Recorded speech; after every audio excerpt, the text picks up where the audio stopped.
আল্লাহকে তুই ভালোবাসিস? কেন বাসবো না, অবশ্যই ভালোবাসি।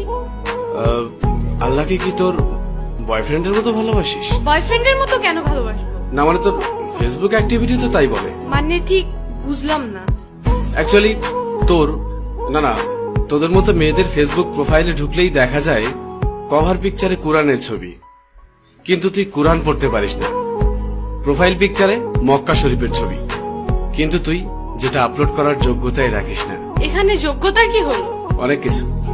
তোর ফিচার ফটোতে 5 ওয়াক্ত নামাজের ফায়দার কথা, কিন্তু তুই 1 ওয়াক্ত পড়িস না। আর একটু নিচে নামলেই দেখা যায় তোর টলটনে রলবলে সুন্দর শরীরের সব পাট পাট ছবি।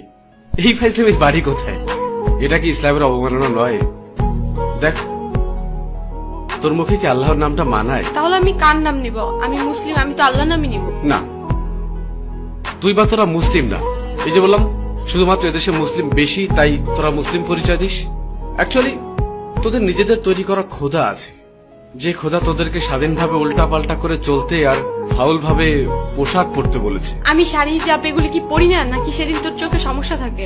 হিজাব পরা পিক আপলোড করে লিখিস অনেকদিন পর হিজাব। বাহ, একদিন হিজাব পরে তুই উদ্ধার করে দিয়েছিস। একদিন বোরকা পরে ফেসবুকে স্ট্যাটাস দিস কেউ একজন পড়তে বলেছিল। আর তোদের শাড়ি পরা থাকলে বুকের উপর থেকে কাপড়টা নামিয়ে ফটোশুট শুরু করিস। যতটা সম্ভব নিজের বডি শো আপ নিয়ে ব্যস্ত থাকিস, আলাদা আলাদা ভাবে নিজের বুক, পিঠ, ঠোঁট, চুল। আর তোর মুখের দিকটা ছবিতে ঠিক মতো আসুক আর না আসুক, বুকের মাপটা ঠিকই আসে। এটা কি আল্লাহকে অপমান করা নয়? তুই নিজেকে নিজের স্বাধীনতার আদলে শরীরকে প্রোডাক্ট বানিয়ে ফেলেছিস। নোংরা সিনেমার থেকেও নোংরা তোদের চলাফেরা। এবার বুকে হাত দিয়ে বল, আল্লাহকে তুই অপমান করছিস না? বিশেষ দিনে তোর বয়ফ্রেন্ডের ক্যাপাসিটি থাক আর না থাক, তোর সাথে ম্যাচিং করে পোশাক না পরলে তোর সম্মান থাকে না। তবে একটা চমৎকার বিষয় হলো, সারাদিন তোর ডিমান্ড থাকলেও দিন শেষে বিয়ের জন্য সব ছেলে একটা ভালো মেয়েই খুঁজবে। আর তুই তো নিজেকে খারাপ বলতেই স্বাচ্ছন্দ্য বোধ করিস। তোর ফেসবুক প্রোফাইলে কি লেখা থাকে? I M a bad girl with lot of bad habits. এটা কি ইসলামকে অপমান করা নয়? যার লাইফে যাবি তার লাইফটা তো পুরা। আচ্ছা বাদ দে, খাতাটা কই? কিরে মন খারাপ করলি? রিমা একবার ভাব, তোর এই সুন্দর চেহারার সাথে যদি 10টা ভালো গুণ যুক্ত হয় তবে কতই না ভালো হবে।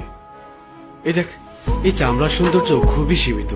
একটু কড়া কথা বলি, তোদের মতো মেয়েদেরকে ভালোবেসে শরীর পাওয়া যাবে, কিন্তু ফেসবুকের পাসওয়ার্ড পাওয়া যাবে না। তোর শরীরের থেকে ফেসবুকের পাসওয়ার্ডের মূল্যটা অনেক বেশি। বয়ফ্রেন্ডের সাথে ঝামেলা হওয়ার সাথে সাথেই আরেকটা নজর পাঠা জুটিয়ে নিবি।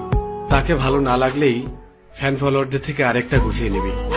একটা সত্য কথা শোন, তোকে সবাই কাছে পেতে চাইবে, কিন্তু কেউই পার্মানেন্ট রাখতে পারবে না। কারণ তুই জানিস তোর মার্কেট ভ্যালু অনেক। তুই কখনোই একজনে সুখী হবি না। একদিন তুই অনেক একা হয়ে পড়বি, ডিপ্রেশনে থাকবি। আমার ভেতরে যে জমানো কথা ছিল বলে দিলাম। এবার যদি ইসলামকে ভালোবাসিস, আল্লাহকে মানিস, তবে হয়তো নিজেকে পরিবর্তন করবি, না হলে তোর ফেসবুক প্রোফাইল ঠিক করবি।